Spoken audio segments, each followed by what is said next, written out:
Okay, well here we are with a small test circuit layout. Got again just about half the size of the of what the layout usually is. Again, running around the edges of the room. Again, this is more or less the size it was at first. And here is the Patriot on the track, as you can see, and looking really good. And now she does run, although not that smooth with these types of controllers. Again, nothing like the HM2000. So this, anyway, this is just a test. But she does run. I've been running her for the past half an hour forward. Again, it's actually about a few hours since I did the unboxing video. Again, just between that, I had to take his car down to the garage. But I'm back and able to film my first ever, do a test run my first ever LMS Crimson liveried locomotive. Now, I'll just say quickly, as you can see, I've put the parts, the tender detail back on just so she looks realistic. And again, this tender, these unrebuilt ones, of course, come with like LMS Fowler type tenders. Again, just like on the 4Fs. And the rebuilt ones come with like Black 5 Jubilee style tenders. Again, but again, they both look good. But again, these ones, again, especially with these frame parts on the top, do look more classic, more vintage LMS. And of course, we have, this is the control and transformer set from the City Freight, which is just over there on standby. Again, one reason I keep this particular controller is for tests like this. Well, actually, whenever I I'll get running in 1 minute. Whenever I usually when I buy new locos, the layout is, I buy them when the big main layout is already up, either when they come home from the shop like this one did, or mostly when they arrive in the post from sites like Hatton's.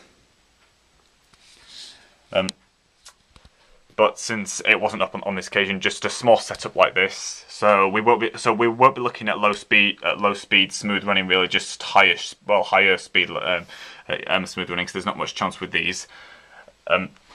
Again, 8 DCC, so I think it's DCC ready yet.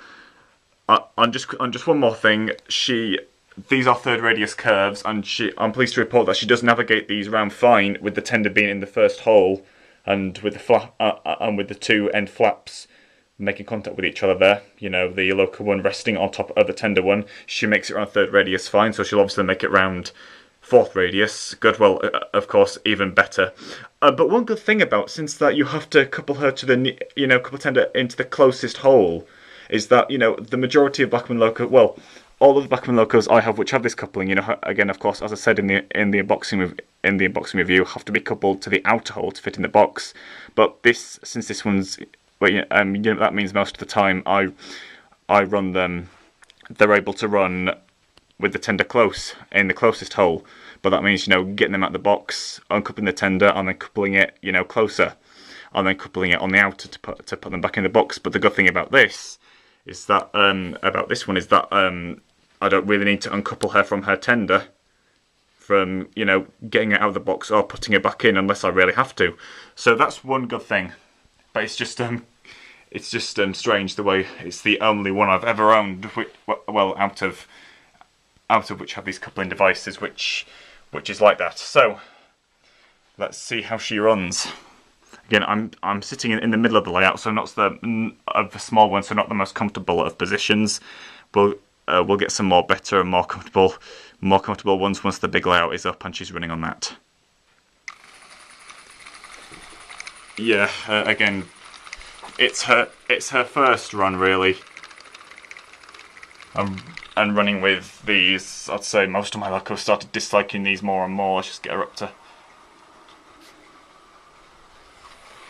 Oh yeah.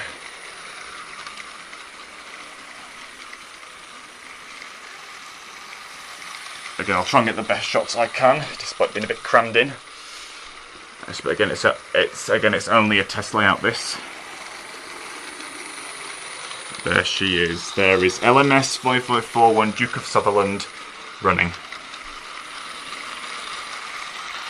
Again, of course, it would look even more realistic on the tender if she had some more coal.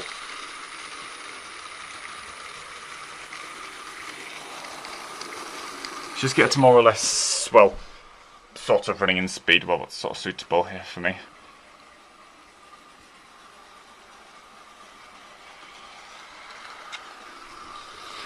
That'll do for now. Again, she's only been running for like just less than half an hour, something like that. She's beautiful, fantastic. So the camera's getting low on battery, so just a few more shots. Oh, so she suddenly got a sprint of speed there. So yeah, she's going around the third radius curves, absolutely perfect. And it definitely does look realistic with those flaps. Let's just step outside the track and get a shot at her from this angle.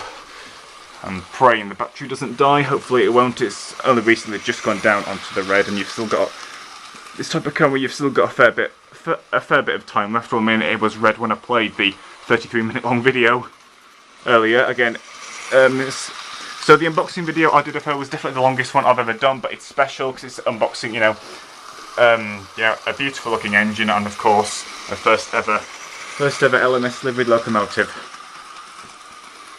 Again, you know, I've got a fair few locos in LNER, a fair few in Southern, loads in GWR, and now just one in LMS. So I'm definitely going to try and get some more.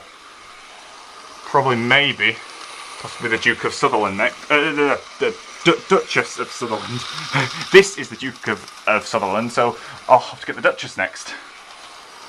But I'll probably, if I do, it will be great. But I'll probably end up keep confusing. Well, getting them mixed up. Duke and Duchess. So that is this beautiful Patriot running. Again, this truck might be up. This little test, I might leave it up till tomorrow as well. So I might. Again, obviously can't have. Well, it's not really suitable to run big, long 6-7 coach trains on here. So for her first little, well, just a first little light train for her to pull, just to have a taste of pulling some rolling stock.